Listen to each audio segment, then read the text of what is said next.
Let's settle in for a story. It's a really, really old story, but what's amazing about it is that it's also your story. It's happening right now, inside you, and it all begins with one simple but huge question. No, I'm serious. Take a breath. Who are you?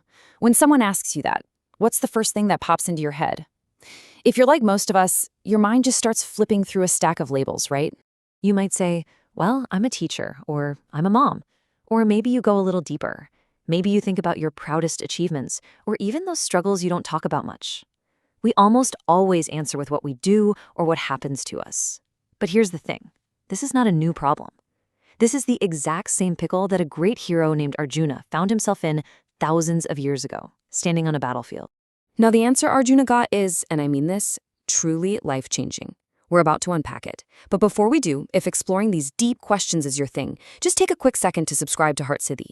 That way you won't miss out as we continue on this journey together. Okay, so let's dive in.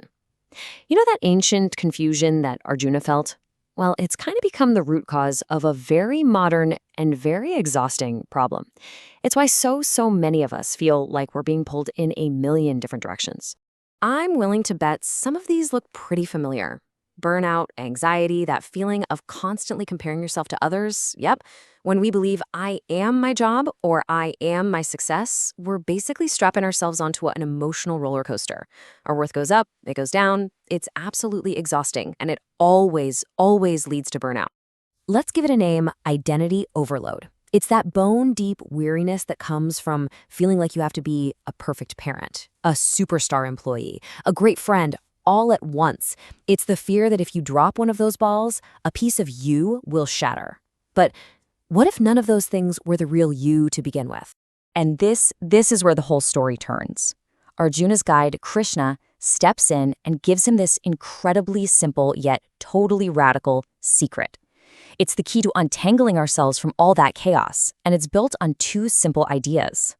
What Krishna explains is just beautiful. He says, look, life has two parts. On one side, there's the field. Think of this as the movie playing on a screen. It's all the stuff that's always changing.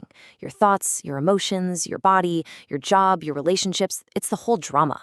But then on the other side, there's the knower. And that's the calm, steady you. That's just watching the movie. It's the part of you that notices, oh, I'm feeling sad. But it isn't the sadness itself. It's the awareness behind it all. Just think about it like this. You are not the storm of your thoughts. You are the vast, open sky that the storm is passing through. All these experiences, the good and the bad, they happen in you, but they are not you. Getting this one idea is literally the key to freedom. Okay, so that sounds wonderful, right? But how in the world do we actually live like that, especially when life is throwing curveballs at us? Well, Krishna gives us a super practical plan, and it's not about escaping reality. It's about how to handle things right in the middle of a stressful day. Let's walk through it. So, next time that wave of anxiety hits before a presentation, instead of letting it sweep you away, just pause. Just for a second. Notice the feeling. Where is it in your body? Then, just give it a label, no judgment.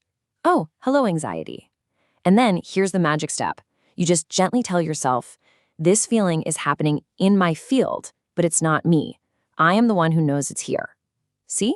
You just created a little bit of space. And that is the whole point. This isn't about ignoring your feelings or pretending they aren't there. It's about feeling everything fully without letting those feelings take over and define who you are. You can be in the ocean of emotion without drowning in it. And here's a little mental shortcut for you, a little mantra for when things get intense. Just remember these 3 words. Observe the feeling, release the idea that it's you, know that you are the steady awareness behind it. Observe, release, know. So what's the big deal here? Why does this matter so much? Well, this isn't just a clever mental trick.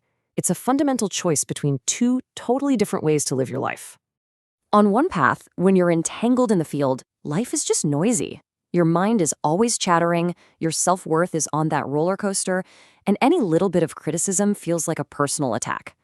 But on the other path, when you're free as the knower, there's this anchor of inner peace. Your value isn't up for grabs. Criticism is just information. You can choose how to respond. It's the difference between being a leaf getting blown around in the wind and being a mountain. And the most amazing part of all of this? You don't have to wait. You don't need to be perfect at it. The journey from one side to the other starts with just one single moment. One choice to just observe instead of getting tangled up. That's it. Now, this isn't about becoming distant or cold. It's actually the exact opposite. This is an invitation to live more fully than ever before, with a deep sense of clarity and, maybe most importantly, compassion. Because when you're grounded in that space of the knower, these amazing qualities, they just start to show up on their own. You become steady because you're not getting knocked over by every little mood. And you become so much more compassionate because you realize everyone else is just dealing with the drama of their own field too. And let's be absolutely clear. This is not a spiritual bypass. It's not about escaping your problems. It is the ultimate way to engage with life. The goal is to be right there in your work, with your family, but not to be entangled by it. You can play all your roles with love and passion without ever forgetting the quiet, unchanging truth of who you really are. So as we bring our little story to a close, let's make it personal, just for you. Think about it for a second. What's that one identity, that one label that you cling to the tightest? Is it being a success? Is it your role as a parent? Or maybe it's even the identity of being the one who always struggles. Whatever it is, you are definitely not alone. If you feel comfortable, share it in the comments. It's powerful to see we're all in this together. And if this story brought you even just a little moment of peace, just type the word knower in the comments to let us know. And finally, if this resonated with you, please like, share, and subscribe to Heart City. Every time you do that, you're not just making sure you get these little gifts of clarity each week. You're helping this message find its way to someone else out there who might be feeling totally overwhelmed and really needs to hear this today.